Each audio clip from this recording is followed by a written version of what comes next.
Welcome home, welcome. Come on in and close the door. Welcome back to the Villa Mandarinas kitchen. And tonight we're going to give you another recipe. By popular demand, I've been begged to come back and do more videos. Well, if I'm honest, my lad Dale said that I ought to put some more videos up. That's it really. But if he says so, it's good enough for me. So what we're going to do. Today we're going to do fish pie. Whoa! Stop! Don't like fish, don't like bones, can't be doing with all that. Shut up and listen. I don't like bones. I can't be doing with bones and stuff like that. I'm as bad, don't worry. This fish pie is going to blow your socks off. You are going to love it. It's easy to do. It takes a bit of time. I think it takes about an hour or so to get it all together. And then you go and sit down for half an hour or so while it's in the oven. So let's get started. So what we're going to do first of all is I'm just going to take you through a little bit here and there. We've got some onions on the go, or we should have some onions on the go. Let me get that going again. I've got some spuds that are ready to boil that we're going to mash. That's not lighting. Bear with me a sec. This is a very professional setup. Let me tell you that. We want to salt the spuds, don't we? Of course we do. Want to get some salt in those spuds. Good pinch of salt. The salt in the spuds is going to be a large part of your seasoning for the dish. So don't worry about it being quite a bit. This is quite a healthy dish, this is. And I think you're going to love it. Well, we absolutely love it. There are going to be some differences in the dish, but I'm also going to tell you how you can do it traditionally. So there are going to be some differences in the sauce as we make up the sauce. So what I'm doing at the minute is I've cut up an onion fairly small, and we're just going to sweat that off for a few minutes until it's translucent, as they say.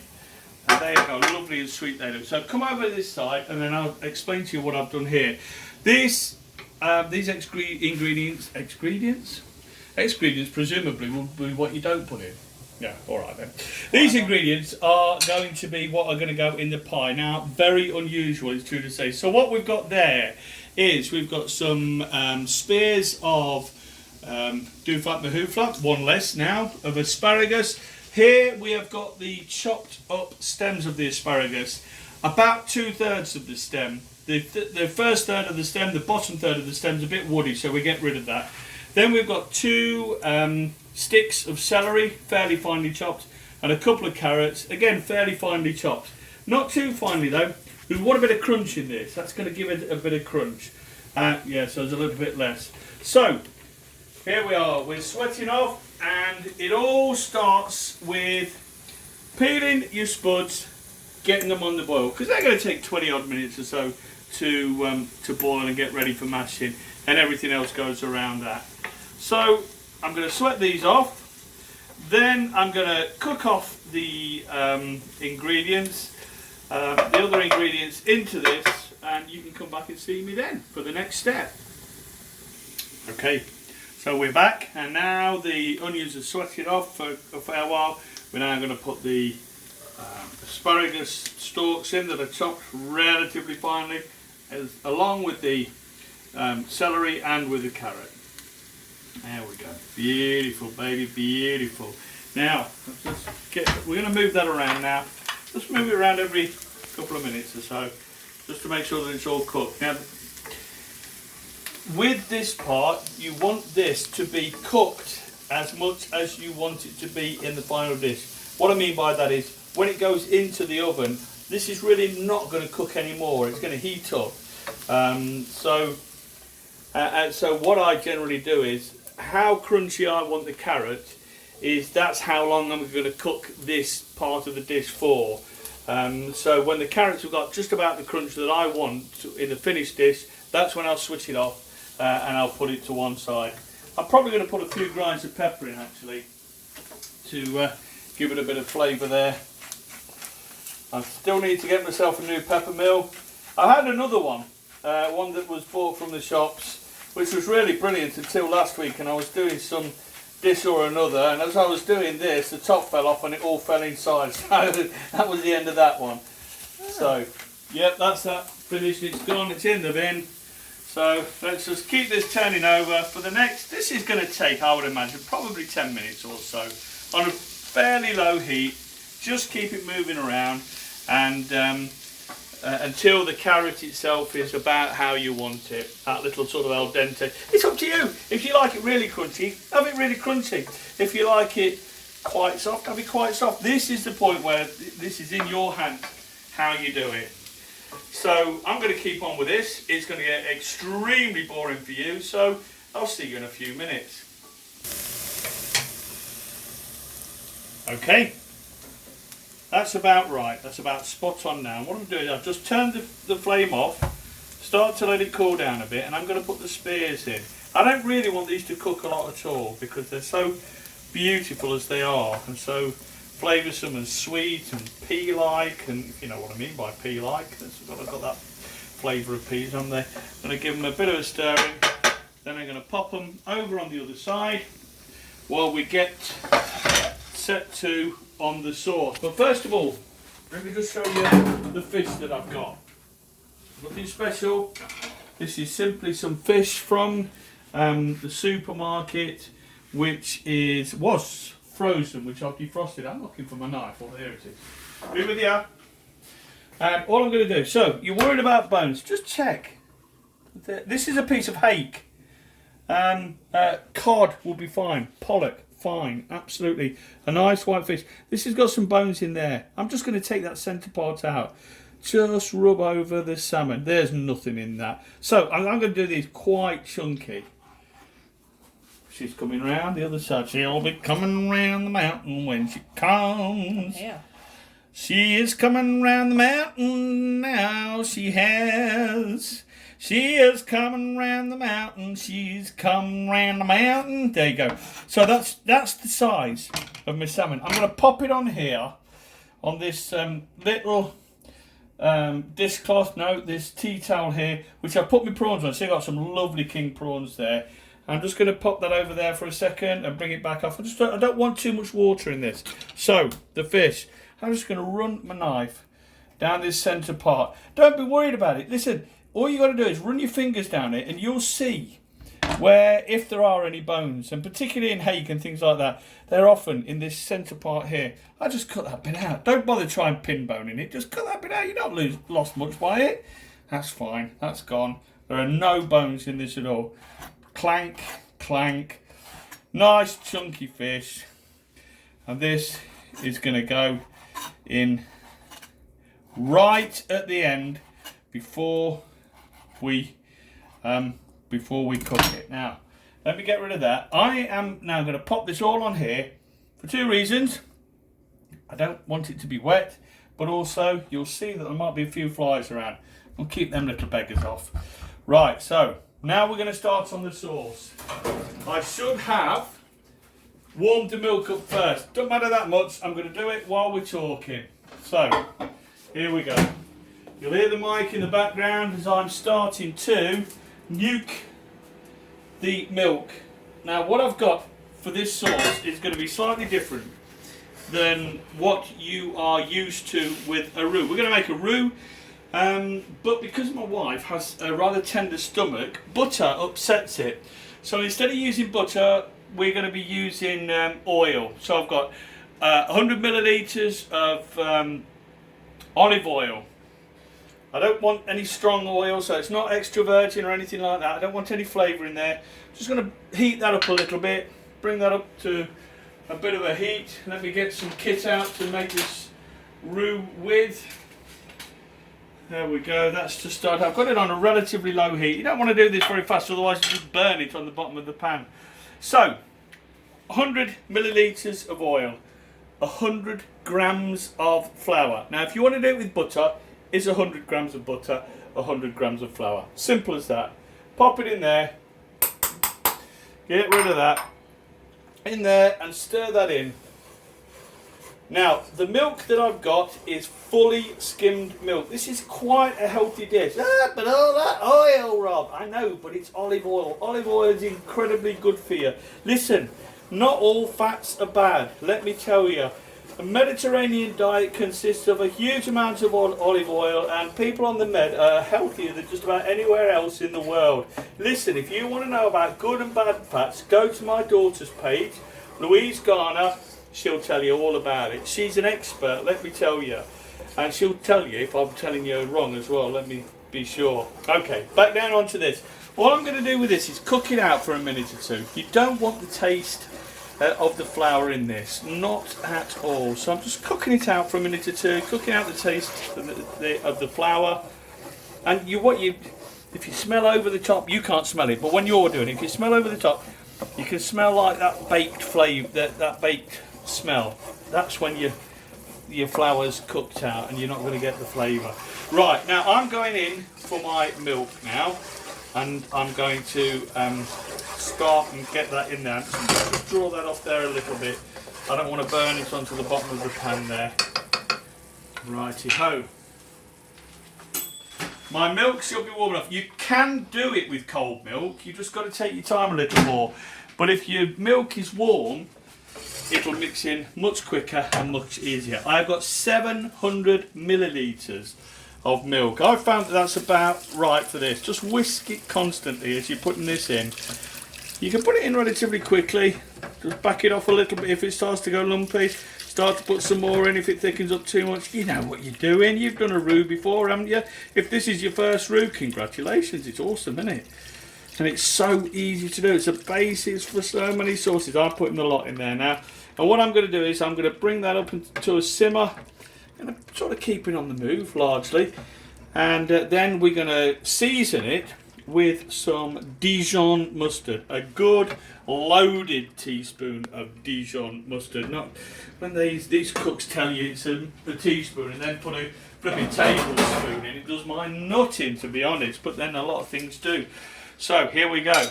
This is what I'm talking about when I talk about a teaspoon. It's loaded.